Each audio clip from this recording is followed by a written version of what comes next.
எங்களின் உயிரோடும் உணர்வோடும் கலந்து வாழுகின்ற அன்பு உறவுகள் அனைவருக்கும் வணக்கம்.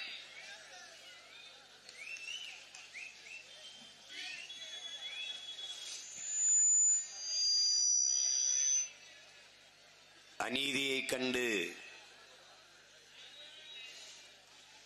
எதிர்க்க துணிவில்லாமல்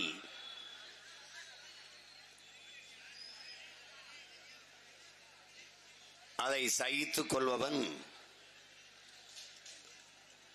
அடிமையாகிறான். அநீதியை கண்டு அச்சம் கொள்ளாமல் துணிந்து நீயே உண்மையான வீரன் என்கிறார் தாத்தா தெய்வ திருமகன் முத்துராமலிங்க தேவர் அவர்கள். உண்மையின் பக்கம் நின்று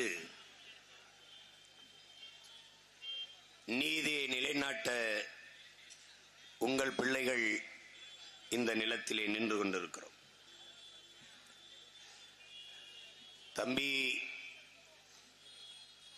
அஜித் குமார் அவர்களுடைய படுகொலையில் பல நூறு கேள்விகள் நமக்கு எழுகிறது. அதை என்னரும் சொந்தங்களிடத்திலே, மாண்புமிக்க மக்கள் மன்றத்திலே எடுத்து வைத்து ஆட்சியாளர்களுக்கு எழுப்ப வேண்டிய கடமையும் பொறுப்பும் இந்த மண்ணின் பிள்ளைகள் ஒவ்வொருவருக்கும் இருக்கிறது. அந்த பொறுப்புணர்வோடுதான் உங்கள் பிள்ளைகள் இந்த திருப்பவனத்திலே நின்று கொண்டிருக்கிறோம்.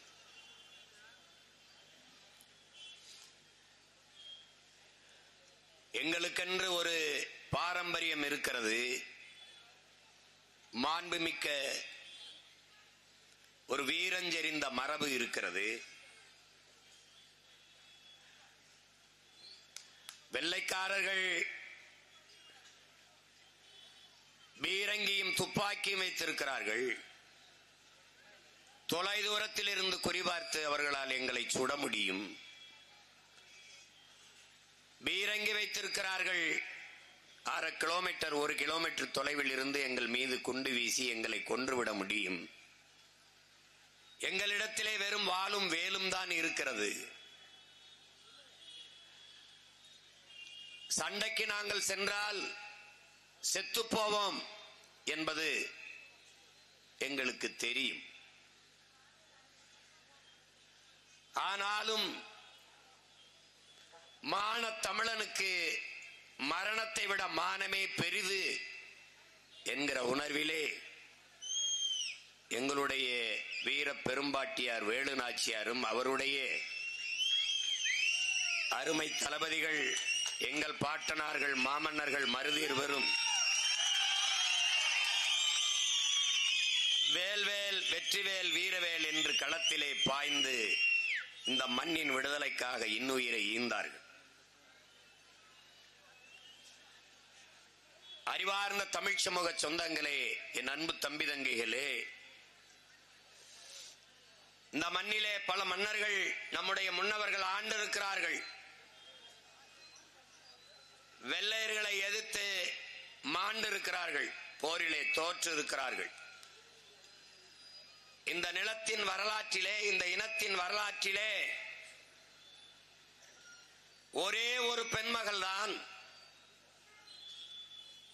இழந்த நிலத்தை மறுபடியும் போரிட்டு, எந்த படையிடத்திலே தன் தாய் நிலத்தை இழந்தோமோ அதே தாய் நிலத்தை மறுபடியும் போரிட்டு எதிரிகளை வீழ்த்தி நாட்டை வென்ற ஒரே ஒரு வீர மகள் நம்முடைய பாட்டி வேலு நாச்சியார் மட்டும்தான்.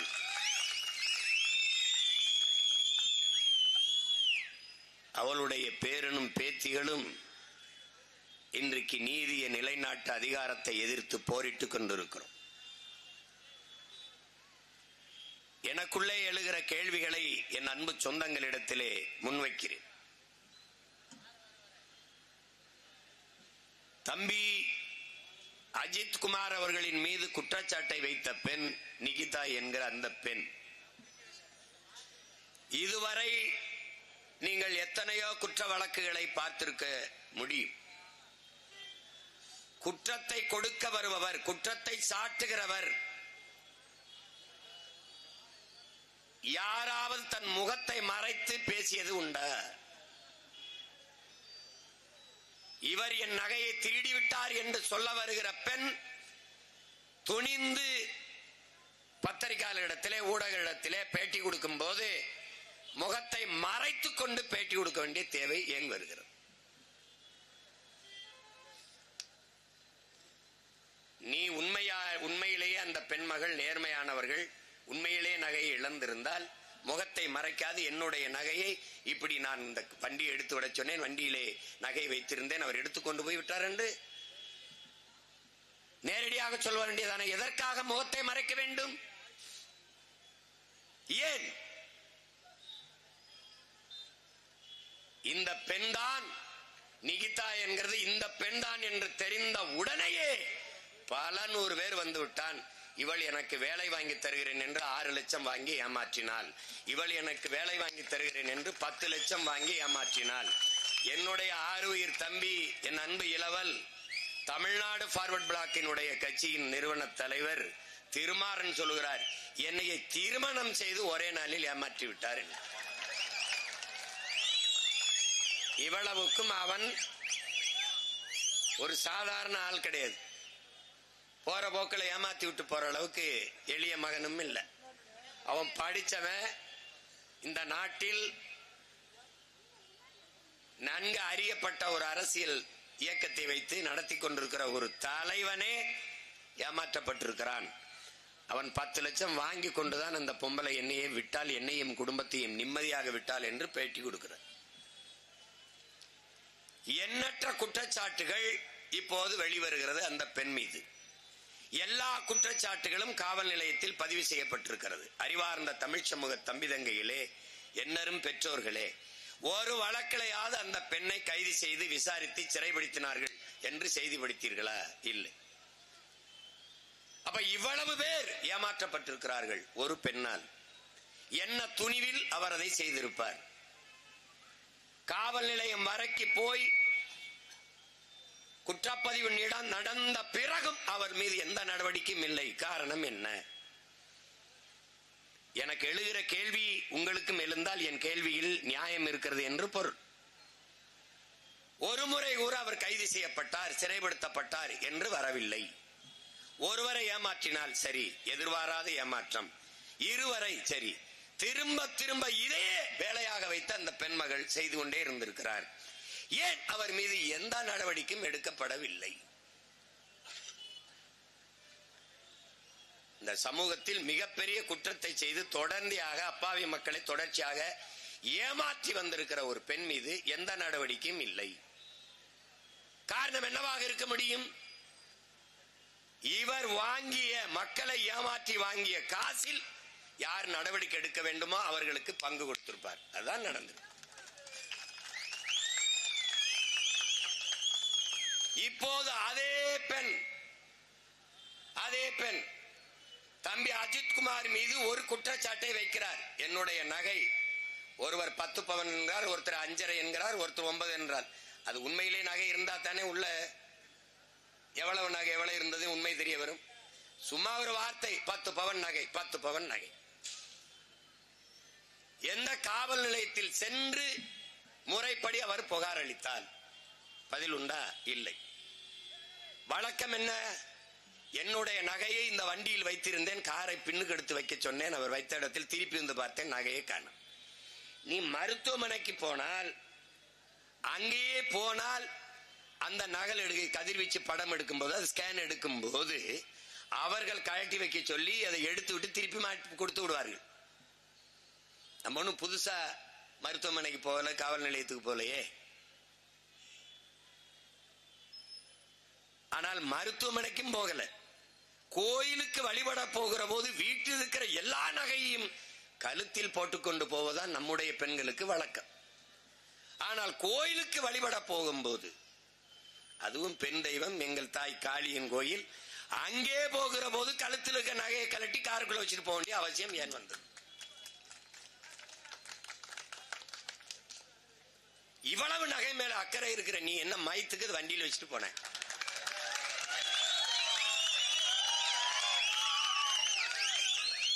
நகைக்காக உயிரே எடுக்கிற அளவுக்கு அந்த உயிர் நகை உயர்ந்தது என்றால் கழுத்துல நீயோ உங்க அம்மாவும் மாட்டிக்கிட்டு ஏன் போகல? ஏன் போகல? நீ அங்கிருந்து இதுவரை வண்டியை ஓட்டிட்டு வந்த நீ அதை பின்னாடி நகட்டி வச்சுட்டு போறதுக்கு உனக்கு என்ன வலிக்குது? அதுக்கு ஒரு ஆளை வச்சு நீ பெரிய நட்சத்திர விடுதிக்கு உணவு விடுதிக்கு சாப்பிட போகல, ஒரு ஜவுளி கடை நகை கடைக்கு போகல, அங்க காரை பின்னுக்கு எடுத்து விடுறதுக்குனே ஒரு பணியாள் நிப்பா, அவன்றது பின்னாடி எடுத்து விடுங்கன்னு சொல்றதுக்கு நீ சாமி முட வந்திருக்க. நீ ஒழுங்கு மரியாதையா காரை எடுத்து உள்ள விட்டு அப்புறம் அம்மா கூட்டிட்டு சாமி முட போயிருக்க வேண்டியதானே? இந்த கேள்விக்கு யார்ட்ட பதில் இருக்கு? இல்ல. சரி, நீ எந்த காவல் நிலையத்தில் சென்று முறையிட்டாய்? எந்த காவல் நிலையத்தில் சென்று வழக்கை பதிவிட்டீர்கள், குற்றத்தை பதிவு செய்தீர்கள்? எந்த காவல் நிலையத்தில் எஃப்ஐஆர் முதல் தகவல் அறிக்கை பதிவானது? அவன் செத்த பிறகு அடுத்த நாள் எஃப்ஐஆர் போடுற காவல்துறை உலகத்தில் எங்கேயாவது உண்டா? அது இங்கதான் உண்டு. அது யாருடைய காவல்துறை? மாண்புமிகு முத்துவேல் கருணாநிதி ஸ்டாலின் அவருடைய காவல்துறை தான்.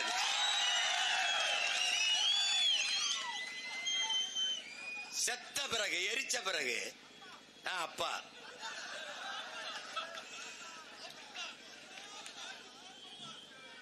எதன் அடிப்படையில் தம்பி அஜித்குமார் மீது நடவடிக்கை எடுக்கப்பட்டது? குற்றப்பதிவு செய்யப்பட்டு எஃப்ஐஆர் போடப்பட்டு அதன் பொருட்டு அதன் காரணமாக அழைத்து வந்து உண்மையிலேயே இந்த நகை இந்த காணாம் என்று இவர்கள் புகார் அளிக்கிறார்கள், உண்மையிலேயே இந்த நகையை நீங்கள் எடுத்தீர்களா, பார்த்தீர்களா, எடுத்தீர்களா என்று முறைப்படி அழைத்து சென்று காவல் நிலையத்தில் விசாரிக்கப்பட்டதா? இல்லை. சீருடை அணியாத காவலர்கள் 5 பேர், மாவட்ட காவல்துறை அதிகாரி எஸ்பிக்கு அவர் உத்தரவிட்டாரா அல்லது டிஎஸ்பி அல்லது டிஎஸ்பி உத்தரவிட்டாரா? யார் உத்தரவிட்டது? இந்த சிறப்பு காவல் படைக்கு நீங்க போய் விசாரியுங்கள் என்று யார் உத்தரவிட்டது? இதுதான் நமக்கு தெரிய வேண்டியது. இந்த இடத்தில் எவன் முதல் குற்றவாளி என்பது நமக்கு தெரிய வேண்டியது. இந்த காவலர்களை சிறப்பு காவல் படையை சார்ந்த 5 பேரை அனுப்பி அஜித்குமாரை தனியாக அழைத்து சென்று அடித்து விசாரியுங்கள் என்று உத்தரவிட்டவன் எவன்? அதுதான் இங்க தெரிய வேண்டியது. அது யார்? நீ முறைப்படி அவரை அழைத்து சென்று உங்கள் மீது குற்ற வழக்கிற்கு விசாரணைக்கு வாருங்கள் என்று அழைத்து சென்று காவல் நிலையத்தில் வைத்துத்தான் விசாரித்திருக்கணும். அப்படி விசாரிக்கப்பட்டதா? கோயிலுக்கு பின்னாடி ஒரு இடத்தில் கொண்டு போய் வைத்து இந்த பாலன் இந்த இடத்துல வைத்து அடித்து துன்புறுத்தி விசாரிக்கக்கூடிய நிலைமைக்கு தள்ளியது யார்? இவ்வளவு அவசரமாக அடித்து விசாரித்து அந்த நகையை மீட்க வேண்டிய நெருக்கடி யார் தந்தது? யார் தந்தது? அவ்வளவு முக்கியத்துவம் வாய்ந்த பெண், இந்த பெண் யார்? எழுத்து மூலமாக புகார் அளிக்கப்பட்டதா? எதன் பொருட்டு இவ்வளவு வேகமாக தீவிரமாக மிக விரைந்து நடவடிக்கை எடுக்க வேண்டிய தேவை ஏன் வந்தது? அவ்வளவு முக்கியத்துவம் வாய்ந்த பெண், இந்த பெண் யார்? இவ்வளவு குற்றச்சாட்டுகள், உயிரே போயிருக்கிறது. நீங்கள் கொடுத்த குற்றச்சாட்டு உண்மையா இல்லையா விசாரிக்க வேண்டும் வாங்க. உண்மையிலேயே நகையை வைத்திருந்தீர்களா இல்லையா பேசணும் வாங்க. இவ்வளவு பேர் உங்கள் மீது புகார் சொல்கிறார்கள். நீங்கள் வேலை வாங்கி தருவதாக நீங்களும் உங்கள் அப்பாவும் உங்கள் அம்மாவும் பணத்தை வாங்கி ஏமாற்றி விட்டீர்கள் என்று, திருமணம் செய்தே ஏமாற்றி விட்டீர்கள் என்று இவ்வளவு பேர் புகார் சொல்கிறார்கள். உங்களை போல முகத்தை மறைத்த அல்ல, முகத்தை திறந்து வைத்து நான் சொல்லுகிறேன் என்று ஊடகத்தின் வாயிலாக மக்களுக்கு முன்னால் புகார் அளிக்கிறார்கள். வாருங்கள் என்று ஏன் அந்த நிகிதாங்கிற பெண்ணை கைது செய்து இந்த காவல்துறை விசாரிக்கல? இதுவரை ஏன் விசாரிக்கல? இதுவரை ஏன் அவர் கைது செய்யல? ஏன் செய்யல? அவரிடத்தில் கைது செஞ்சு ஒரு வாக்குமூலத்தை ஏன் பெறல? என்ன நடந்ததுன்னு? கோயம்புத்தூர்ல அவரும் அவங்க அம்மாவும் இருக்கும் போது ஒரு விடுதியிலே பார்த்த தம்பிகள் இந்த காரை சிறைபிடித்து வைக்கிறார்கள். நீங்க வலையொலியில் இருக்குது குரல் செய்தி. காவல்துறைக்கு சொல்லுகிறார்கள், அஜித் குமார் கொலையில இந்த மரணத்திலே தேடிக்கிட்டு இருக்க பெண் இங்க இருக்கிறாங்க, இங்க சிறைபிடிச்சு வச்சிருக்கோம் இந்த வண்டி என்ன, அதை திருப்பி அதை விட்டு விடுங்கள் அந்த வண்டி என்று சொன்னது யார்? எதுக்காக விட்டீர்கள்? இதுவரை அந்த பெண்ணை பத்திரமாக பாதுகாத்து வைத்திருக்கீங்களே கைது செய்யாமல், காரணம் என்ன? காரணம் என்ன? காரணம் என்ன? ஒரு குற்றவாளி இந்த சமூகத்தில் பல பேரை நம்பிக்கை கொடுத்து வேலை வாங்கி தருகிறேன், குறிப்பாக அரசு வேலை வாங்கி தருகிறேன் என்று எனக்கு முதல்வரை தெரியும், துணை முதல்வரை தெரியும், அவரை தெரியும் என்று பொய்யான வாக்குறுதியை கொடுத்து பணத்தை வாங்கி ஏமாற்றி இருக்கிறார் என்று தெரிந்தும் அவர் மீது கைது செய்து நடவடிக்கை எடுக்காதது ஏன்? அப்படின்னா என்ன நடக்குது? இந்த 5 பேர் அடித்துக் கொன்ற 5 பேர் அவர்களே இந்த முடிவை எடுத்தது அல்ல.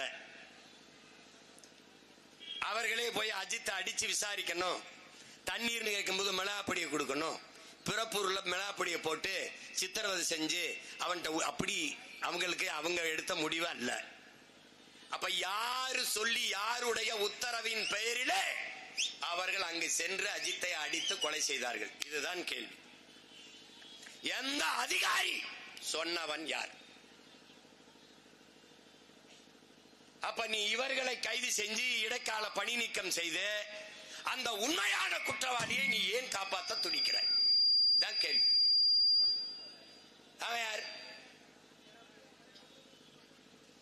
அவர் நேரடியாக தலையிட்டு இங்கே இவ்வளவு தூரம் அடிச்சு சித்திரவதை செஞ்சு விசாரிக்கிற அளவிற்கு இந்த பெண்ணுக்கு முக்கியத்துவம் கொடுக்க வேண்டிய தேவை ஏன் வருது?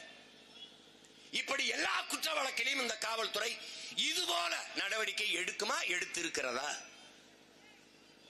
இதுபோல எடுத்திருக்கிறதா? எடுக்குமா? யாரிடத்தில் பதில் இருக்கிறது? ஒரு நேர்மையான தெரியாம நடந்துருச்சுன்னா நீ என்ன பண்ணணும்? குற்றத்தில் சம்பந்தப்படுத்தப்பட்டவன் எவனா இருந்தாலும் உடனடியாக பணி நீக்கம், உடனடியாக சிறைப்படுத்தல் செய்திருக்கணும். ஆனா அதை விட்டுட்டு ஆட்கள் அனுப்பி பேரம் பேசி உனக்கு எவ்வளவு தர்றேன், நிவாரணம் தர்றேன், அவ்வளவு தர்றேன், இது தர்றேன், 3 சென்ட் தர்றேன், 3/4 சென்ட் தர்றேன், 1/2 சென்ட் தர்றேன், 1/4 சென்ட் தர்றேன். டேய், உங்களை புதைக்கிறதுக்கு தாண்டா அந்த 3 சென்ட் இருக்கு, உங்களை புதைக்கிறதுக்கு.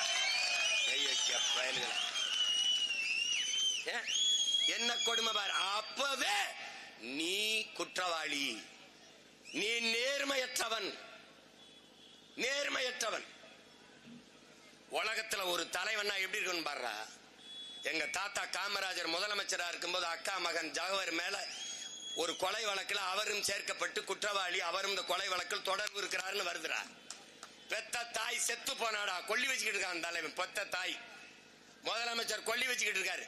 பக்கத்திலே காவல்துறை மந்திரி இன்னொரு தாத்தன் கக்கன் ஜவஹரை கைது செஞ்சிட்டலான்னு கேட்கிறாரு. எங்க? தாய்க்கு கொல்லி வச்ச இடத்துல. ஐயா, அக்கா மகன் ஜவஹர். அக்கா மகன்னா ஜவஹரை விட்டுருவீங்களா கக்கன்னு கேட்கிறாப்ல. சொந்த அக்கா மகனா இருந்தாலும் நேர்மையான நடவடிக்கை எடுக்க அவன் தாண்டா தலைவன் இந்த நாட்டுல. நீ யாரோ ஒரு பொம்பளைக்காக அடிச்சு கொன்னுட்டு கொன்ன சொன்னவன் எவன்டா அவன் மேல நடவடிக்கை எடுக்கலாம், அவன் பாதுகாப்பா இருக்கான். எப்படி இருக்கு? என் தம்பி தங்கைகளுக்கு நான் சொல்றேன், அறிவார்ந்த என் தமிழ் சமூக மக்களுக்கு சொல்றேன், இந்த ஆட்சியாளர்கள் அதிகாரத்தில் காவல்துறையில் உயர் அதிகாரிகளை எவரவர் குற்றவாளி, குற்ற பின்னணி எவன் அக்யூஸ்ட் காம்பார், எவன் அயோக்கிய, எவன் நல்லவன் நேர்மையற்றவன், எவன் ஊழல்ல லஞ்சத்துல ஈடுபடுவான், எவன் கட்ட பஞ்சாயத்து பண்ணி பணம் பறிப்பான், எவன் இந்த மாதிரி வேலைகளை செய்வானோ அவனையே உயர் பதவியில வைப்பான். இதாண்டா திராவிட ஆட்சி, திராவிட மாடல். ஒரு நேர்மையாளனை கூட உயர் பதவியில் வைக்காது. தனக்காக குண்டாஸ் அடியால் வேலை செய்யற எவனவன் இருக்கான அந்த அதிகாரியத்தான் உயர் பதவியில் வைக்கும். அதனாலதான் இப்படிப்பட்ட கேடுகள். எத்தனை கேள்வி இதுவரை அது கேட்டாங்க பாரு. சிபிஐ விசாரணை கேட்கிறோம். இது மாதிரி ஒரு சீட்டிங், இது மாதிரி ஒரு ஏமாற்று உலகத்தில் இருக்க முடியாது. என் உடன் பிறந்தார்களே, நீங்க பார்த்திருப்பீங்க எத்தனை வழக்குகளை இவங்க மத்திய புலனாய்வுக்கு சிபிஐக்கு மாத்தி இருக்கிறார்கள். எந்த வழக்கில் நியாயம் கிடைக்க பெற்றிருக்கிறது? சிபிஐ விசாரிச்சு உண்மையை சொல்லியிருக்கு என்று ஒரு வழக்கில் சொல்லுங்க பாப்போம். மாநில உரிமை பேசியவர்கள், மாநில சுயாட்சி பேசியவர்கள், மாநில உரிமை காவல்துறை, மாண்புமிகு தமிழக முதல்வரின் கட்டுப்பாட்டின் கீழே, அவருடைய அதிகாரத்தின் கீழே இயங்கக்கூடிய துறை காவல்துறை. தன்னுடைய காவல்துறை, தனக்கு கீழே இயங்கக்கூடிய காவல்துறை சரியாக விசாரிக்காது, அது சரியாக நீதியை விசாரிச்சு நிலைநாட்டாது. தனக்கு கீழே இருக்கிற உளவுத்துறை, சிபிசிஐடிங்கிற சிறப்பு காவல்படை, இது எதுவுமே சரியில்லை. அதனால் நீங்கள் சிபிஐ விசாரணை செய்யுங்கள் என்றால் நீங்கள் தோற்றுவிட்டீர்கள் என்று பொருள். உங்களுடைய காவல்துறை சரியில்லை என்று நீங்கள் ஒத்துக்கொண்டீர்கள் என்று பொருள். அப்படி என்றால் உங்கள் தோல்வியை ஒத்துக்கொண்டு நீங்கள் பதவி விலகுவதை தவிர வேற வழி இல்லை. என்னால் கையால் ஆகல, என்னால சரியா விசாரிக்க முடியல அப்படின்னா தோற்று போனது உங்க அரசு, தோற்று போனது உங்களுடைய காவல்துறை. நான் மதிக்கிறேன், எங்களின் காவல்துறையை நான் மதிக்கிறேன். உங்களிடத்துல ஒண்ணு கேட்கிறேன், இதுக்கு எதுக்கு சிபிஐ விசாரணை? குற்றம் தெளிவாக தெரியுது, நடந்தது என்ன தெளிவா தெரியுது. 5 காவலர்கள் போனார்கள், தம்பி அஜித்தை விசாரிக்கணும் என்கிற பேர்ல அடித்து கொன்று விட்டார்கள். குற்றம் நிகழ்ந்தது தெரியுது, கண்கூடா தெரியுது. இங்கே வேண்டியது நடவடிக்கை தானே ஒழிய, நடந்தது என்னன்னு தெரிஞ்சிருச்சுல்ல, அப்ப நடவடிக்கை தான் வேணும், விசாரணை தேவையில்லை. இங்க விசாரிக்க வேண்டிய அவசியமே இல்லை. என்ன நடந்தது என்று தெரியவில்லை என்றால் தான் விசாரணை தேவை. இங்கதான் என்ன நடந்ததுன்னு தெரியுதே. ஒரு பொம்பளை வந்தா என் நகையை காணாமன்னு சொன்னா, இவ்வளவு நடந்திருக்கு, இவ்வளவு பிரச்சனை இருக்குது, அவ குற்றப்பதிவும் கொடுக்கல, திருந்த அவசர அவசரமா 5 பேர் வந்தான், அடிச்சான், கொன்னுட்டான், இது நடந்திருக்கு. எல்லாமே தவறு. இந்த தவறுக்கு தண்டனை தான், நடவடிக்கை தான், தீர்ப்பு தான், நீதிதான் வேண்டுமே ஒழிய விசாரணை இல்லை. இங்க விசாரிக்க வேண்டிய தேவையில்லையே. நாம கேட்க வேண்டிய கேள்வி, இந்த 5 காவலர்களிடத்திலே விசாரிச்சு உங்களை அஜித்தை அடித்து விசாரிக்க சொன்ன அதிகாரி யார்? அது கேட்கணும். அந்த அதிகாரி கிட்ட உனக்கு அஜித்தை எஃப்ஐஆர் கூட போடாமல் நீ அஜித்தை அடித்து துன்புறுத்தி அவனை விசாரிக்க சொல்லி உனக்கு உத்தரவிட்ட மேல் அதிகாரி யார்? இப்ப எங்க இருக்கான் வில்ல? எங்க இருக்கான்? இந்த பொம்பளை யாருக்கு பேசி அவன் எவன் இவனுக்கு சொன்னானோ அவன் தான் மெயின் அக்யூஸ்ட். அவரை மறைப்பதற்கு இவர்களை உள்ள வைத்து விட்டு தற்காலிக இடைக்கால பணி நீக்கம் செய்து விட்டு 3 சென்ட் கொடுக்கிறது, ஒரு வேலை 80 கிலோமீட்டருக்கு அங்கேயே கொடுக்கிறது. வேலை இல்லைன்னு சொல்லிட்டு போக வேண்டியதானே நீ? என்னது 2 நாள் போவான், 3ஆவது நாள் வேலையை வேணாம்னு எழுதி கொடுத்துட்டு வருவான். 80 கிலோமீட்டர் போய் வந்தான்னா இது வேலை இல்ல, வேண்டாத வேலை.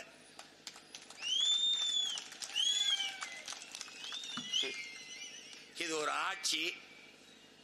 இது மட்டுமல்ல என் உடன் பிறந்தார்களே, இது மட்டும் இல்ல, இப்படி எண்ணற்ற பல வழக்குகள் இருக்கு. தங்கச்சி ஸ்ரீமதி கல்லூரி மாடியில் இருந்து இறந்து கீழே விழுந்து இறந்துட்டா. நாங்க சொல்றோம் அவள் பாலியல் வன்கொடுமை துன்புறுத்தப்பட்டு அடித்து கொல்லப்பட்டு கீழே தூக்கி வீசப்பட்டிருக்காள் என்று நாங்க குற்றச்சாட்டு வைக்கிறோம். ஆனா நீங்க அதை தற்கொலைங்கிறீங்க. தற்கொலைனா எதனால தற்கொலை, ஏன் தற்கொலை? அவ இறந்துட்டா 2 வருஷம் ஆயிடுச்சு.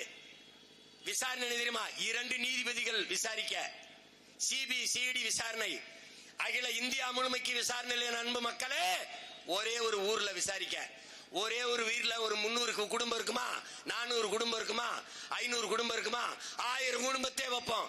1000 குடும்பத்துல விசாரிக்க 2 வருஷமா என் அன்பு சொந்தங்களே, 2 வருஷமா விசாரிக்கிறாங்க. எப்படி இருக்கு? எப்படி இருக்கு? இன்னும் விசாரிக்கிறார்கள். தூத்துக்குடியிலே துப்பாக்கி சூடு, ஸ்டெர்லைட் ஆலைக்கு எதிராக போராடிய மக்கள், நடந்ததை என் அன்பு தம்பி தங்கைகளும் அருமை சொந்தங்களும் தெரிந்து கொள்ள வேண்டும். மக்களாக முன்னின்று ஒரு பேரணியை நடத்தி மாவட்ட ஆட்சியர் கலெக்டர் இடத்திலே ஒரு மனு கொடுக்க வருகிறார்கள், ஸ்டெர்லைட் ஆலையை மூடுங்கள் என்று. அந்த மனுவை கொடுக்க மக்களே தலைமையேற்று மக்களே பேரணியாக வருகிறார்கள், பேரெழுச்சியாக வருகிறார்கள். வருகிற போது அங்கே ஒரு தடுப்பை வைத்து பேரிகார்டை வைத்து தடுத்து நிறுத்தி யாராவது ஒரு 5 பேர் அல்லது 3 பேர் முன்னாடி வாருங்கள், ஆட்சியரிடத்தில் உங்கள் கோரிக்கை மனுவை கொடுங்கள், பிறகு கலைந்து செல்லுங்கள் என்று காவலர்கள் சொல்லி இருந்தால் 3 பேர் 4 பேர் 5 பேர் வந்து அந்த மனுவை கொடுத்து முறையிட்டு விட்டு சென்று இருப்பார்கள். இதுதான் அங்கே நடக்க இருந்தது, நடந்து இருக்கணும். ஆனால் மக்கள் பேரணியாக வந்து மனு கொடுக்க வருகிற அந்த இடத்திலே கலவரம் நடக்கும் என்று முன்கூட்டியே நீங்கள் எப்படி தீர்மானித்தீர்கள்? இது கேள்வி. கண்ணீர் புகை கொண்டு வீசலாம், தண்ணீரை பீச்சி அடிக்கலாம், தடியடி நடத்தலாம். ஆர்ப்பாட்டத்திலே போராட்டத்திலே கலவரம் வந்தால் அதை கலைக்க இத்தனை முறைகள் இருக்கு. தண்ணீர் பீச்சி அடிப்பது, கண்ணீர் புகை குண்டுகளை வீசுவது, தடியடி நடத்தி கலைப்பது, இத்தனை வகை இருக்குது. இதில் எதையுமே செய்யாமல் பெரும் பெரும் வண்டிகளின் மீது, பாரவுந்த லாரிகளின் மீது, வாகனத்தின் மீது ஏறி நின்று தொலைதூரத்திலே குறிபார்த்து சுடக்கூடிய ஸ்னைப்பர் என்கிற துப்பாக்கியை முன்கூட்டியே நீ தயாராக வைத்திருந்தது எப்படி? இந்த மக்கள் கலவரம் தான் செய்ய வருகிறார்கள் என்று கணித்தது எப்படி? நீ தண்ணீரை பீச்சி அடித்து கலைக்கவில்லை, நீ கண்ணீர் போக்குண்டை வீசலை, தடியடி நடத்தவில்லை. எடுத்தவனை துப்பாக்கியால் சுட்டு 15 பேரை கொன்றாய். எடுத்தவனை துப்பாக்கியால் சுட சொல்லி உனக்கு உத்தரவு பிறப்பித்தவன் எவன்? இதான் கேள்வி. அப்ப சுடுறதுக்கு முன்னாடியே நீ வண்டி மேல ஏறி எப்படி உட்கார்ந்து இருந்த? சுட்டு கொள்ளா என்று உத்தரவு பிறப்பித்த அயோக்கிய பய எவன்? டேய், எடப்பாடி ஸ்டாலின் ஆட்சியில தப்பிக்கலாம். ஒரு நாள் இந்த மகன் பிரபாகரன் மகன் உட்காரும் போது அதை எந்த கொம்பனா இருந்தாலும் தூக்கு வேண்டாம். எவன்டா உத்தரவு போட்டவன்? என் தம்பி அஜித் செத்துட்டான். எல்லாரும் பெத்த தாய் தந்தை கூட பிறந்தவன் மறந்தாலும் இந்த மகன் மறந்து போயிடும் மட்டும் நினைக்காத. பிறந்த மண்ணில் இருந்து சொல்ற, ஒரு நாள் எந்த கொம்பாதி கொம்ப உத்தரவு போட்டான், யாரா அடிச்சு கொல்ல சொன்னது தூக்கி வெளுக்கல. நான் நல்ல ஆத்தாளுக்கு பணக்கம் பிறக்கிறேன். நீ என்ன வேணாலும் செஞ்சிருவ, நீ அப்படியே போயிருவ. இதுவரை தூத்துக்குடி துப்பாக்கி சூட்டில் அருணா ஜெகதீஷ் என்கிற நீதிபதி அம்மா முன்னாடி 3 மணி நேரம் நின்று வாக்குமூலம் விசாரணையில் முன்னின்று சாட்சியம் சொன்ன ஒரே மகன், அரசியல் கட்சி நடத்துகிற ஒரே மகன் நான் தான் இருக்கேன். 3 மணி நேரம் சாட்சியம் சொன்னேன். ஆனால் அந்த அம்மா அறிக்கை தாக்கல் பண்ணிப்பால ஒரு ஆண்டுக்கு மேல, 1.5 ஆண்டு 2 ஆண்டு ஆயிடுச்சு. எந்த நடவடிக்கையும் இல்லை. துப்பாக்கி சூட்டில் ஈடுபட்ட அத்தனை அதிகாரிகளும் பணி இடமாற்றம் செய்யப்பட்டு பதவி உயர்வு கொடுக்கப்பட்டிருக்கிறார்கள். இதுதான் திராவிட மாடலின் ஆட்சியின் சாதனை. இதை போலவே இதையெல்லாம் இவர்கள் பேச முடியாது. ஏன்? தூத்துக்குடி துப்பாக்கி சூட்டை இவர் பேச மாட்டார். அதே போல கொடநாடு கொலையை இவர்கள் பேச மாட்டார்கள். ஏன்? Mutual understanding. எல்லாம் 1000 கோடி 500 கோடியை கொடுத்து எல்லாம் பணத்தை வாங்கி கொண்டு இந்த பாவப்பட்ட அப்பாவி மக்களை இவர்தான் சொன்னார், நான் ஆட்சிக்கு வந்தால் தூத்துக்குடி துப்பாக்கி சூட்டுக்கு 2 மாசத்தில் நீதியை நிலைநாட்டுவேன். 4.5 வருஷம் ஆயிடுச்சு, 6 மாசத்துல தேர்தல் வந்துருச்சு. இப்ப ஓரணியில் வாங்கங்கிறப்பல. ஓரணியில் எதுக்கு? நாங்க தனியா எவ்வளவு நாள் திருடிக்கிட்டு இருந்தா வாங்க எல்லாரும் சேர்ந்து திருடுவோம். ஓரணியில் வாங்க கூடி கொள்ளையடிப்போம், கூடி கொலை செய்வோம். இதுதான். வேற என்ன? வேற என்ன? திடீர்னு வந்து மண் காக்க, மொழி காக்க, மானம் காக்க. எப்படி இருக்கு? இவள் நாள் என்ன பண்ணிக்கிட்டு இருந்தீங்க? நாங்க தான் மண்ணெல்லி வித்துக்கிட்டு இருந்தோம், மண்ணை திருடி வித்துக்கிட்டு இருந்தோம். நாங்க தான்.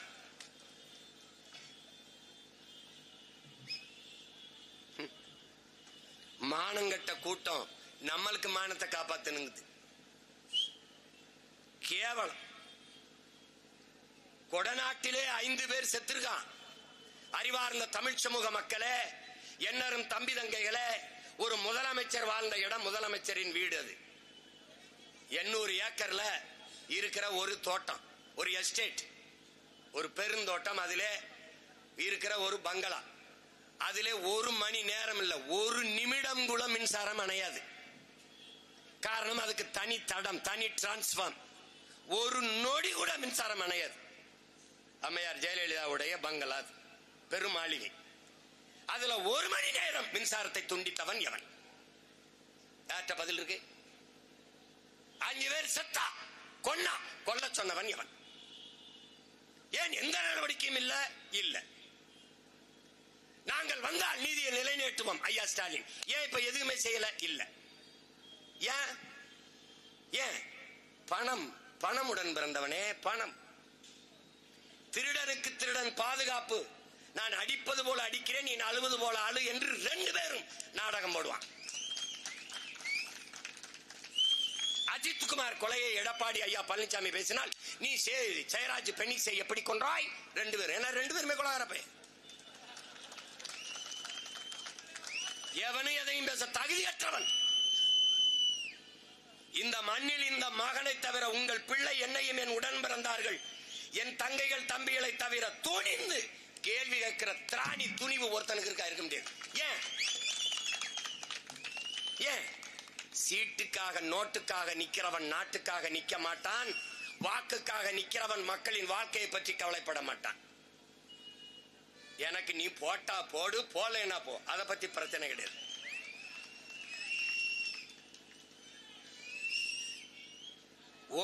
ஒரு கேள்விக்கு பதிலுக்கா பாரு எங்கேயாவது ஒண்ணு. அண்ணா பல்கலைக்கழகத்தில் ஒரு தங்கையை பாலியல் வந்து கொடுமை செஞ்சிட்டான். அந்த தங்கச்சி அவருடைய வக்கீல் அவங்க சித்தப்பாவை எனக்கு அனுப்புது. எனக்கு சொல்லுது, நீ என்ன செய்வியா அண்ணன்ட்ட போய் மட்டும் இதை சொல்லிருன்னு வந்து என்கிட்ட சொல்றாப்ல. இதே மாதிரி பல கேள்விகளை நான் கேட்டேன், எதுக்கும் பதில் இல்லை. போராட அனுமதிக்கவில்லை என்னை. இறங்கிய போதை தூக்கி வண்டியில் ஏற்றி விட்டார்கள். நீங்க குற்றமற்றவர்கள் ஆயிருச்சே, நீங்க தான் பெண்களின் உரிமையை பாதுகாக்கிறவாயிருச்சே, பெண்களுக்கான பாதுகாவலர்கள் ஆயிருச்சே. என்ன நடந்திருக்கு என்ன நடக்கும் நான் பேசத்தானே வரேன். எதுக்கு என்னை குண்டு கட்டா தூக்கி வண்டியில் ஏத்தின? என்ன விடு. அம்மா சௌமியா அன்புமணியை தூக்கிட்டு போன, குஷ்பு அவர்கள் மதுரையில் போனது எதுக்கு? மாடு அடைகிற தொட்டில கொண்டி மாட்டு கொட்டத்தில் கொண்டி அடைச்சு போட்ட. என்னது இது? எப்படிப்பட்ட ஆட்சி முறை? எப்படிப்பட்ட ஆட்சி முறை? அந்த ஞானசேகருங்கிற ஒருத்தனே இதை செஞ்சிட்டானா? ஒரு பல்கலைக்கழக வளாகத்துக்குள்ள பேராசிரியர் பெருமக்களே அடையாள அட்டை இல்லாம உள்ள போக முடியாது. என் அன்பு தம்பி தங்கைகளே, என் தம்பிகள் எல்லாம் அங்க பேராசிரியரா இருக்கான். அவன் சொல்றான், அண்ணா வேற ஒரு கார் வேற ஒரு அங்க அந்த கார் பதிவு ஒரே வாகனத்துல போகும்போது பதிவாயிரும். வேற ஒரு கார்ல வந்தால் அவ இறங்கி அடையாள அட்டை காட்டணும், என் வண்டி தான் நான் தான். அவ்வளவு நெருக்கடி இருக்கும். உள்ள சாதாரண ஒருத்தன் உள்ள போய் திரும்ப முடியாது. ஆனால் இவர் எப்படி இந்த ஞான தேசிகன் அடிக்கடி உள்ள போனார்? ஞானசேகரன் எப்படி உள்ள போனார்? எப்படி போனார்? தனியாக இருக்கிற பெண்களை எப்படி அவருக்கு தெரியுது? அந்த பெண்கள் இருக்கிற இடத்தை மட்டும் தேடி தேடி எப்படி போய் பார்க்கிறார்? எப்படி கண்டுபிடிக்கிறார்? இந்த முதலாக இந்த ஒரு பெண்ணோட அவர் தொல்லை கொடுத்து அதோட பிடிபட்டுட்டாரா? அதுக்கு முன்னாடி எத்தனை பெண்கள்? எப்படி இந்த துணி வந்தது? எந்த துணிவில் உள்ளே போனார்? அவரே சொல்றாரு, எனக்கு அப்புறம் இந்த சாருக்கு நீ அட்ஜஸ்ட் பண்ணணும். அந்த சார் எந்த சார்? குற்றவாளிகளை பாதுகாக்கிற ஒரு குற்றவாளியின் அரசு இந்த நாட்டில் நடந்து கொண்டிருக்கிறது. என் அன்பு தம்பி தங்கைகளே, அதை நீங்க புரிஞ்சுக்கணும். எங்கள் தலைவன் எங்களுக்கு கற்பித்தது, தன்னுடைய நாட்டிலே தமிழீழ நாட்டிலே காவல்துறை படையை நிறுவி அந்த காவல்துறை படைக்கு முன்பு நின்று எங்கள் உயிர் தலைவன் மேதகு பிரபாகரன் பேசியது, குற்றவாளிகளை பிடித்து கூண்டில் நிறுத்துவது அல்ல காவல்துறையின் வேலை, குற்றவாளிகளே உருவாகாத ஒரு சமூகத்தை உருவாக்குவதுதான் உண்மையிலேயே காவல்துறையின் வேலை என்று. நீங்கள் குற்றவாளிகளே உருவாகாத சமூகத்தை உருவாக்கவில்லை, குற்றவாளிகளை பாதுகாக்கிற ஒரு குற்ற சமூகத்தை நீங்கள் இந்த நாட்டிலே திட்டமிட்டு உருவாக்கி இருக்கிறீர்கள். எந்த கேள்விக்கு உங்களிடத்திலே பதில் இருக்கிறது? எதற்கு பதில் இருக்கிறது? நீதிமன்றம் கேக்குது. அது ஏன் எல்லா கைதி செய்கிற குற்றவாளிகளும் கழிவறையில் போய் வலிக்கு விழுகிறார்களே, அதே கழிவறையை பயன்படுத்துகிற எந்த காவலருமே வலிக்கு விழுவதில்லையே ஏன் என்று கேட்கிறார்கள். பதில் உண்டா? அது அடிக்கிறது, இந்த கையை உடைக்கிறது, இந்த காலை உடைக்கிறது, இல்ல இந்த கையை உடைக்கிறது, இந்த காலை உடைக்கிறது, மார்கை மாதிரி அது அடிச்சு கட்டு போட்டு புதுசா ஒரு மாவுக்கட்டை போட்டு எந்த வலியும் தெரியாம அப்படியே உட்கார்ந்துருப்பாப்ல. நாங்க வாங்காத அடியா? தோள்பட்டை உடைஞ்சிருக்கு, மணிக்கட்டு உடைஞ்சிருக்கு, கால் உடைஞ்சிருக்கு, கபடி இல்ல. கட்டு போட்டா எவ்வளவு வலிக்கும்னு எனக்கு தெரியும், மூஞ்சி எப்படி கடுகண்டு இருக்கும்னு தெரியும். அவன் சும்மா உட்காந்துருக்கான், பிக்னிக் வந்த மாதிரி, சுற்றுலா வந்த மாதிரி. ஒருத்தர் எல்லாம் அடிச்சு என் அன்பு தம்பி தங்கையிலே இதே மாதிரி ஒரு குற்றவாளி ஆட்டோல போகும்போது ஒரு பெண்ணுகிட்ட தகராறு பண்ணிட்டாருன்னு அடிச்சு இந்த காலையும் கையும் உடைச்சு சக்கர வண்டியில தள்ளிட்டு வராங்க. கொஞ்ச நேரம் கழிச்சு இன்னொரு இடத்துக்கு கூட்டி போகும்போது தோல் அப்படி கையை போட்டு கூட்டிட்டு போறாங்க, தாங்கி வராரு. அப்புறம் ஒரு அரை மணி நேரம் கழிச்சு கூட்டி போகும்போது நல்லா நடந்து வராரு. இது மாதிரி எத்தனை நாடகங்களை இந்த நாட்டில் இவர்கள் நடத்தி கொண்டிருப்பார்கள். எவ்வளவு, எத்தனை காலத்திற்கு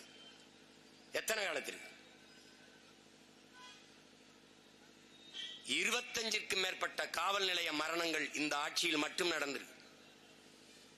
சேவியர் பெலிக்ஸ், ஜெயராஜ் பெனிக்ஸ் அவருடைய கொலை இழப்பை இவர்கள் பேசியது என்ன? கொரோனா நேரம், யாரும் எங்கு நடமாட முடியாத அனுமதி பெற்று உள்ள வர வேண்டும். அப்போது கனிமொழி அம்மையார் அவர்களும் தம்பி உதயநிதி ஸ்டாலின் அவர்களும் எந்த இதுவும் இல்லாமல் உள்ளே போய் அந்த வீட்டிலே விசாரித்து விட்டு வந்தார்கள். அதே போலதான் அஜித்துடைய உயிர். இது உங்க ஆட்சி. ஏன் நீங்கள் தம்பி உதயநிதி வரலாமே, ஏன் ஸ்டாலின் வரலாமே, அம்மையார் கனிமொழி வந்து கேட்கலாமே, ஏன் கேட்கல? ஏன்? அப்போது எதிர்கட்சி, இப்போது ஆளுங்கட்சி. எப்படி இருக்கிறது? அதிகாரத்தில் இருந்து இவர்கள் எந்த தவறை செய்தாலும் அதை மறைத்து விடலாம் என்று. ஒரு ஊடகம் மனச்சான்றோடு உண்மையை பேசுதா? ஒரு ஊடகம் கேள்வி கேட்குதா? இத்தனை கேள்வி எழுப்புறமே. ஏன் அந்த நிகிதாங்கிற பெண்ணை கைது செய்து நீங்க விசாரிக்கவில்லை? இந்த காவலர்கள் அவர்கள் மனைவிமார்கள் சொன்னது போல இவர்கள் அப்பாவிகள், மேலதிகாரிகள் உத்தரவின் பேரிலே நடந்தார்கள். அவர்களுக்கு ஒன்றும் தெரியாது, உத்தரவிட்டது மேலதிகாரியின் உத்தரவை கடைபிடிக்க வேண்டியது அந்த கடைநிலை காவலர்களினுடைய வேலை, அதை செய்தார்கள். சரிதான். இந்த காவலர்களுக்கு உத்தரவிட்டது யார்? அந்த இடத்தில்தான் குற்றம் இருக்கிறது. அங்குதான் குற்றத்திற்கான பிறப்பிடம் இருக்கிறது. அங்குதான் இந்த கொடிய செயலுக்கான கொடிய சிந்தனை பிறந்திருக்கிறது. அப்ப அது யார்? அவர் மீது என்ன நடவடிக்கை? அப்ப அவர் பாதுகாப்பாக அதே பதவியிலே இருப்பார் என்றால், குற்றத்திற்கான காரணம் அங்கே இருக்கிறது என்றால், இதுபோல குற்றச் செயல்கள் இன்னும் தொடர்ந்து நடந்து கொண்டுதான் இருக்கும். இது நிறுத்தப்படாது. தம்பி அஜித்தின் மரணம் தான் இறுதியா? இதுவே முற்றா? இதுபோல கொடிய மரணங்கள் இனி தொடராதா? யார் உறுதி தருவது? யார்? கேள்வி கேட்க நாதி இல்லாது, துணிவில்லாது, ஒரு அடிமை இனமாக, அதிகாரமற்ற இனமாக இந்த வீடியோவை, இந்த காணொலியை எடுத்தவனுக்கு கொலை மிரட்டல். அப்படின்னா என்ன இருக்கும்? எவன் வருவான்? எவன் துணிஞ்சு வருவான்? எவன் போராடுவான்? எவன் வருவான்? சீமா வருவான். ஏன் வருவான்? அவன் பிரபாகரன் என்ற பெருந்தலைவனின் மகன். அவன் வருவான். அவன் உலக ராணுவத்தை எதிர்த்து போரிட்ட பெரும் வீரனின் மகன். அவன் வருவான். அவன் பூலித்தேவன், மருதுபாண்டியர், வேலு நாச்சியார், தீரன் சின்னமலை, அலமுத்துக்கோனின் பேரன். அவன் வருவான்.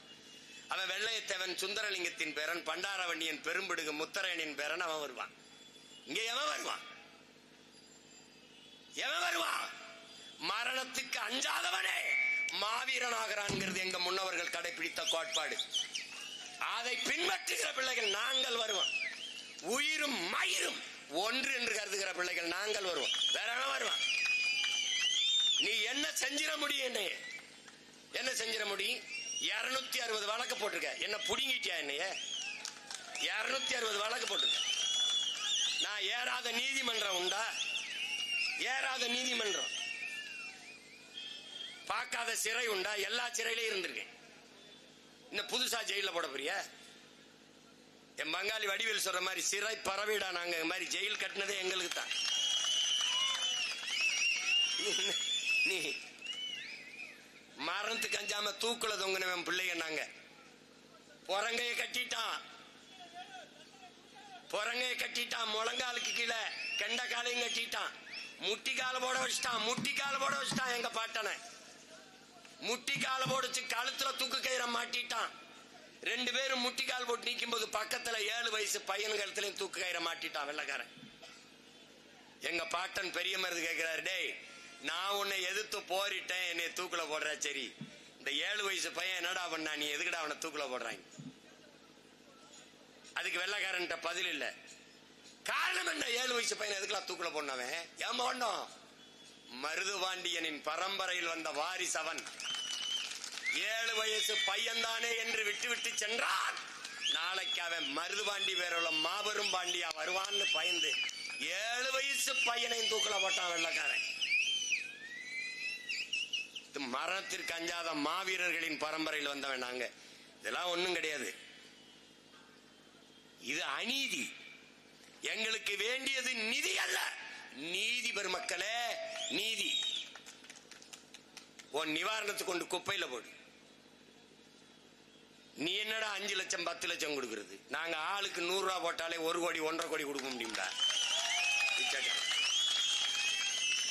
நீ செய்யறதெல்லாம் செஞ்சிருவ, நிவாரணம் கொடுத்து மூடிடுவ, அப்படித்தானே? அதான் முதலமைச்சர் சாரி கேட்டார்ல அப்படின்னு.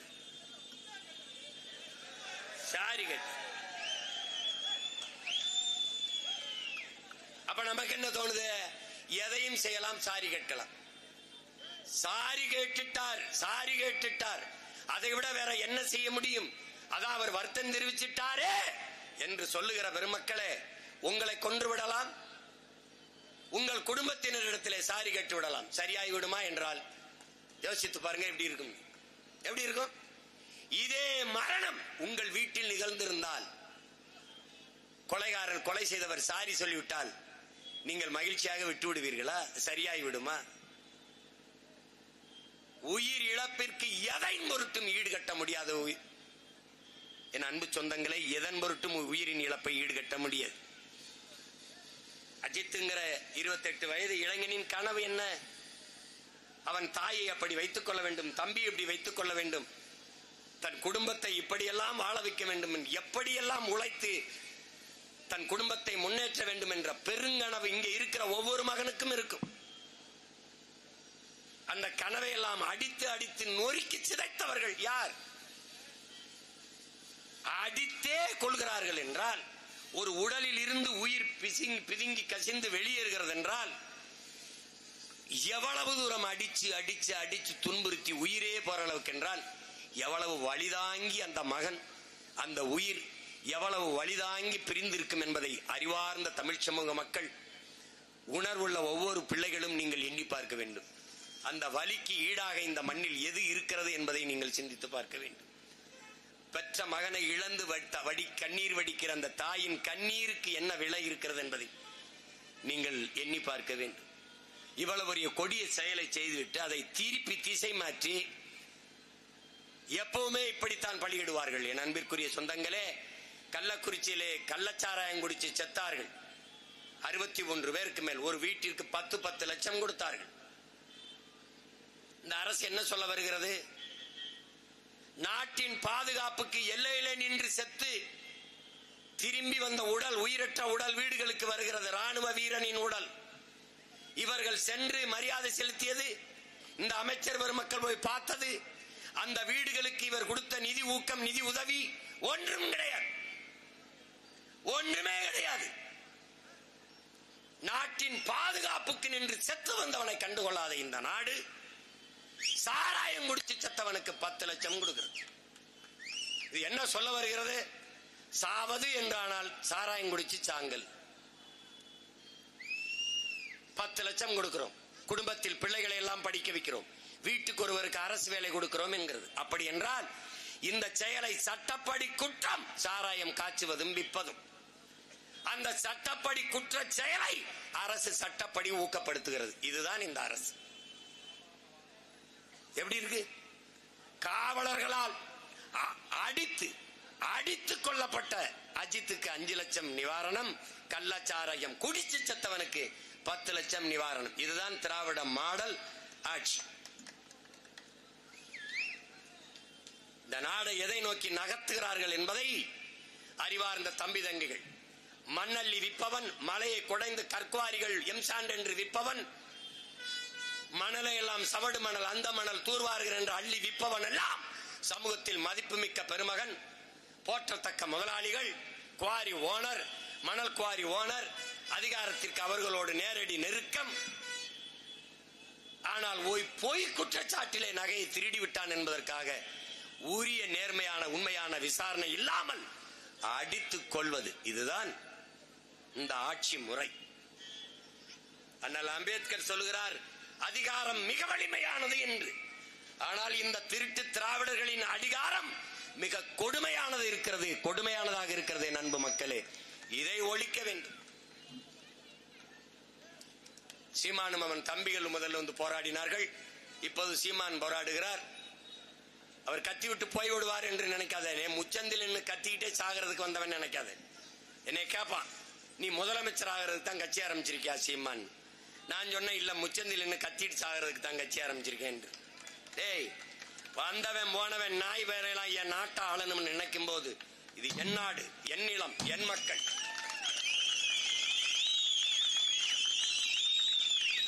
இழைக்கப்பட்ட இந்த அநீதிக்கெல்லாம் நீதியை நிலைநாட்ட வேண்டிய ஒரு தேவை எங்களுக்கு இருக்கிறது இல்லையா?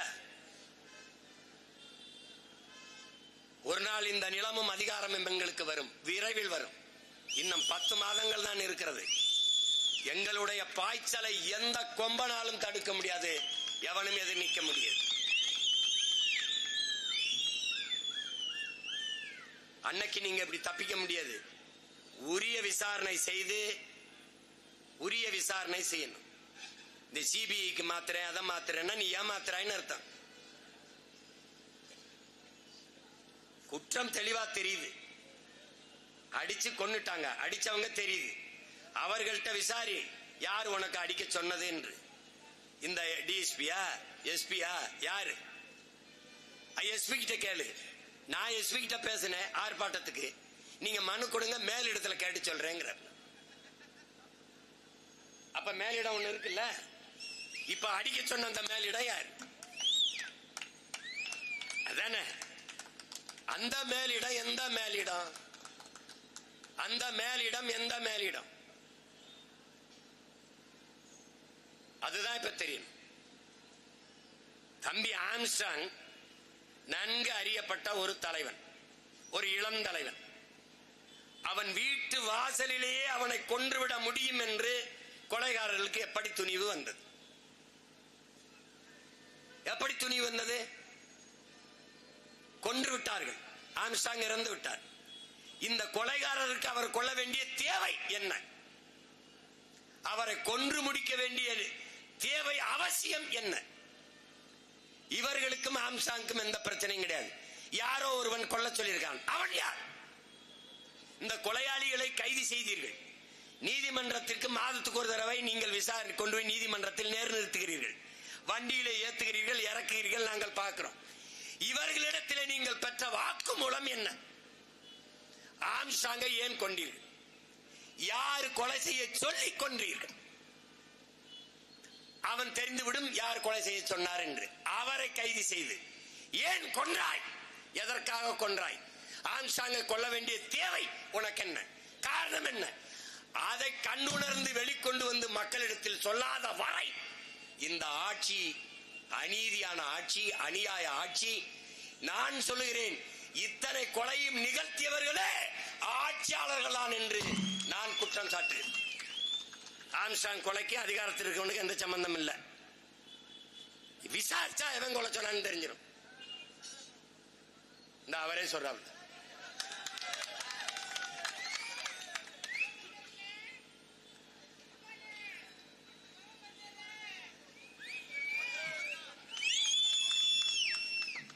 அப்ப எவ்வளவு நம்மை சுற்றி எவ்வளவு சிக்கல்கள், எவ்வளவு நெருக்கடிகள். இன்னைக்கு என் தம்பி அஜித் குமாருக்கு நடந்தது நாளைக்கு எனக்கு நடக்கலாம், நாளை மறுநாள் உங்களுக்கு நடக்கலாம், இன்றைக்கே நடக்கலாம். யாருக்கும் என்ன வேணுமானால் நடக்கலாம். என்றால் இந்த நாட்டின் குடிகள் பாதுகாப்பற்று பதட்டத்தோடு வாழ்வதற்கு பெயர்தான் ஆட்சி என்றால் அது நாடு அல்ல, சுடுகாடு. என் அன்பு மக்களே, இந்த நிலையை மாற்றுவதற்கு நாம் பேரெழுச்சியாக கிளர்ந்து எழ வேண்டும். இல்லை என்றால் இந்த துன்பம், தம்பி அஜித் வீட்டில் நிகழ்ந்த துன்பம், இந்த துயரம் நாளைக்கு நம் வீட்டில் நிகழாது என்பதற்கு என்ன உத்தரவாதம், என்ன உறுதி இருக்கிறது? யார் அதற்கு பொறுப்பேற்பது? யார்? அதிகாரத்தில் இருப்பவர்களே உட்கார்ந்து பேரம் பேசுகிறார்கள். உனக்கு வேலை தருகிறோம், காசு வாங்கி தருகிறோம், இதை கண்டுகொள்ளாமல் விட்டுவிடு என்று. இதெல்லாம் ஒரு நல்ல ஆட்சியின் அழகா? இதுதான் மக்களாட்சியின் மகத்துவமா, மாண்பா? எனவே அறிவார்ந்த தமிழ் சமூக மக்கள், அறத்தின் வழி நின்று வாழ்ந்த மறவர் கூட்டத்தின் மக்கள், மானமும் வீரமும் அறமும் உயிரென்று வாழ்ந்த இனத்தின் மக்கள், அதே அறத்தை நீதியை நிலைநாட்ட தன்மானத்தோடு நாம் தொடர்ந்து போராடி கொண்டிருக்கிறோம். இது ஒரு அடையாள ஆர்ப்பாட்டம் தான். திருப்புவனத்திலே, சிவகங்கையிலே, என் சொந்த மண்ணிலே நின்று போராடி இதோட விட்டுவிட்டு போவதல்ல. எந்த இடத்திலும் இந்த மரணத்தை, இந்த துயரத்தை தூக்கி கொண்டு செல்வேன். இந்த மகன் நீதி கிடைக்கும் வரை ஓய மாட்டேன். தேர்தல் களத்திலும் இதையும் ஒரு முதன்மையான பிரச்சனையாக வைத்து வைத்து பேசி பேசி நீதியை நிலைநாட்ட போராடுவோம். இன்று கோரிக்கை வைக்கிறோம், இன்று முறையிடுகிறோம், இன்று நீதியை பெற்று தாருங்கள் என்று கெஞ்சிக் கொண்டிருக்கிறோம். மக்களின் பிரச்சனைகளை, மக்களின் கோரிக்கைகளை அதிகாரம் கையில் எடுக்காத போது மக்களுக்கு இருக்கிற கடைசி வாய்ப்பு அதிகாரத்தை மக்கள் கையில் எடுப்பதுதான். அதை நோக்கித்தான் உங்கள் பிள்ளைகள் எங்களின் பயணம் இருக்கிறது. 2026 படைப்போம் புதிய அரசியல் வரலாறு என்ற முழக்கத்தை முன்வைத்து நாங்கள் முன்னகர்கிறோம். தம்பி அஜித் குமாரின் அவனுடைய மரணத்தின் மீது, அவனுடைய உயிரின் மீது உறுதியேற்கிறோம். உரிய நீதியை பெற்றுக் கொடுக்கும் வரை உங்கள் பிள்ளைகள் ஓய மாட்டோம். இந்த காவலர்களுக்கு உத்தரவிட்டு விசாரிக்க சொன்ன அந்த